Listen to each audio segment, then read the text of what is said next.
Bismillahirrahmanirrahim. Assalamu alaikum everyone. Welcome to my channel Education Arena. Hope you all are doing well. Today the topic which I am going to discuss in front of you people is a poem named as My Lord, which was written by a Pashto poet Rahman Baba, included in a subject Word Literatures in Translation, a part of BS English 6th semester. First of all, I would like to start my today's lecture with the writer's introduction. So, full name of Rahman Baba is Abdur Rahman, commonly known as Rahman Baba. Birth: he was born in 1653 in Bahadur Kile, Peshawar, Mughal Empire, present day Pakistan. Death: he was died in 1711. Language: Pashto. Occupation: Sufi poet. Family background: he belonged to a noble respected family of Peshawar. Religious influence: he was strongly influenced by Sufism, particularly the Chishti order. Next, Sufi identity: he lived an ascetic life, detached from material wealth and focused on spiritual enlightenment. Style: his style was simple yet profound. His work appeals to both common folk and intellectuals. Collection of poems: his collection of poetry is known as the Diwan of Rahman Baba, widely read in Pashto speaking regions. Next one is legacy. He revered as the Nightingale of Pashto. Rahman बाबा जो हैं उनको Nightingale of Pashto भी कहा जाता है. His works have transcended time, influencing Pashto literature and culture. Shrine: his mausoleum is located in Peshawar and it is a site of pilgrimage for Sufi devotees. Cultural impact: his poetry continues to be sung and recited, promoting peace, love and spirituality. तो ये है रहमान बाबा की biography. अब हम चलते हैं हमारी आज की पोएम माय लॉर्ड की तरफ. ठीक है, ये जो पोएम है रहमान बाबा ने लिखी है, बेसिकली ये जो है रिफ्लेक्ट करती है उनका जो डीप फेथ है खुदा की ओमनीपोटेंस और खुदा की सॉवरेनिटी में. ठीक है, पोइट एम्फसाइज करते हैं कि जो खुदा है वो अल्टीमेट क्रिएटर है. ठीक है, और जितनी भी चीज़ें एग्जिस्ट करती हैं सबको जानने वाला है, और किसी दूसरी चीज़ जो कि क्रिएशन में है, यानी कि जो चीज़ बनाई गई है, जो चीज़ पैदा की गई है, उसके साथ कंपैरिजन से खुदा जो है वो बियॉन्ड है. ठीक है, यानी खुदा का आप कंपैरिजन किसी क्रिएशन के साथ नहीं कर सकते, because he is the creator of all things. फिर क्या है कि वो पोर्ट्रे करते हैं कि खुदा ऑल नोइंग है, सब जानने वाला है, सेल्फ सफिशिएंट है, उसे किसी की ज़रूरत नहीं है, और ट्रांसेंडेंट है. ठीक है, येट क्या है कि intimate enough to be present with the poet in his own home. ठीक है, उसके बाद क्या है, एक स्ट्रॉन्ग अफर्मेशन है खुदा की अनचेंजिंग नेचर की और सुप्रीम अथॉरिटी.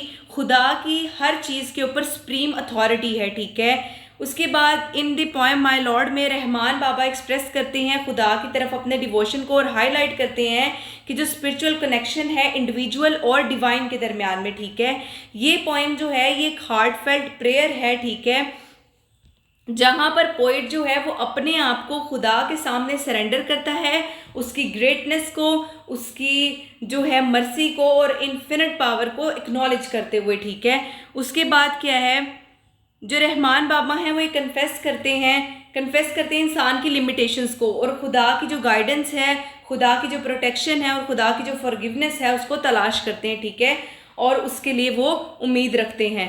पूरी पोएम के अंदर क्या है कि पोइट जो है वो इलस्ट्रेट करता है कि किस तरह से जो दुनिया में हर चीज़ है, इंसानों से लेकर कुदरत तक, वो खुदा की मर्ज़ी के ऊपर डिपेंडेंट है. यानी कि खुदा की मर्ज़ी के बगैर इंसान, कुदरत, कोई भी चीज़ जो दुनिया में हमें नज़र आ रही है, कुछ भी, इवन इंसान जो जानदार है, जो बेजान है, कुछ भी खुदा की मर्ज़ी के बगैर जो है वो मूव नहीं कर सकते. सारे खुदा की विल के ऊपर जो है वो डिपेंडेंट है. उसके बाद क्या है, उसके बाद वो एम्फसाइज करते हैं इस आइडिया को कि जो ट्रू पीस है, ठीक है, जो अमन है और जो फुलफिलमेंट है, जब आप अपने आप को खुदा की तरफ जो है वो सबमिट कर देते हैं. ठीक है, खुदा की तरफ आप सबमिशन शो करते हैं, तब आपको अचीव होती है. पोइट जो है वो कन्वे करता है अपनी अंडरस्टैंडिंग खुदा के कंपैशन से रिलेटेड. ठीक है, और स्टेट करता है कि इंसान की जो वीकनेस है, इंसान की जो कमज़ोरियां हैं और गुनाह हैं, उनके बावजूद भी खुदा की जो मर्सी है, खुदा की जो रहमत है वो बाउंडलेस है. ठीक है, यानी इंसान जितना भी गुनाहगार है, जितना भी इंसान कमज़ोर है, अल्लाह ताला की जो रहमत है, ठीक है, वो बाउंडलेस है. उसके बाद एसेंस में माय लॉर्ड जो है वो एक ऐसी पोएम है जिससे स्पिरिचुअल रिफ्लेक्शन शो होती है, ठीक है। स्पिरिचुअल रिफ्लेक्शन की एक पोएम है जहाँ पर रहमान बाबा डेमोस्ट्रेट करते हैं कि जो सूफी थीम है डिवाइन लव का वो, और जो खुदा की विल की तरफ इंसान सबमिशन शो करता है उस चीज़ को, और एक्नॉलेज करते हैं कि जितनी भी स्ट्रेंथ है, विजडम और सॉल्वेशन है वो सिर्फ खुदा से आ सकती है और कहीं से भी नहीं। तो ये पोएम है बेसिकली माय लॉर्ड। उसके बाद हम इसके थीम्स की तरफ चलते हैं। पहला थीम है डिवाइन एट्रीब्यूट्स का। पोएम जो है वो डेल्व होती है वेरियस एट्रीब्यूट्स लॉर्ड के, यानी कि खुदा के डिफरेंट एट्रीब्यूट्स। खुदा ऑल नोइंग है, खुदा ओमनीपोटेंस है, ठीक है। खुदा इंडिपेंडेंट है, किसी के ऊपर वो डिपेंडेंट नहीं है, ठीक है। वो अपने किंगडम के अंदर जो है वो एक ही किंग है और उसकी एसोसिएशन में भी कोई नहीं है, उसका पार्टनर भी कोई नहीं है। He is one and only one, ठीक है। तो बेसिकली उसके डिफरेंट एट्रीब्यूट्स खुदा के जो हैं लॉर्ड के, उनको प्रेजेंट किया गया और पोर्ट्रे किया गया है कि खुदा जो है वो जितनी भी चीज़ें हैं उनका क्रिएटर है, जितने भी स्ट्रक्चर्स हैं उनका मैसर है, जितनी भी अनरिटन स्क्रिप्चर्स हैं उनको पढ़ने वाला है, और जितने भी सीक्रेट्स हैं उनको जानने वाला है। और खुदा इस तरह का क्रिएटर है कि जिसने जब कुछ भी नहीं था तब चीज़ों को बनाया है। तो मेरा खुदा जो है, my Lord is that kind of creator कि उसने ज़िंदगी को बनाया है, ज़िंदगी का आगाज़ किया है, ये जो दुनिया बनाई है उसको वहाँ से बनाया जब यहाँ पर कुछ भी नहीं था, ठीक है। तो खुदा जो है जितनी भी अननाउन स्क्रिप्चर्स हैं खुदा सबको जानने वाला है, जितने भी सीक्रेट्स हैं, इंसान अपने दिल में जो चीज़ रख के बैठा होता है खुदा उसको भी जानता है, ठीक है। खुदा जो है, जो गॉड है, वो जितनी भी चीज़ें इस दुनिया में हैं उनका क्रिएटर है, जितने भी स्ट्रक्चर्स हमें नज़र आते हैं उनको बनाने वाला खुदा है, ठीक है।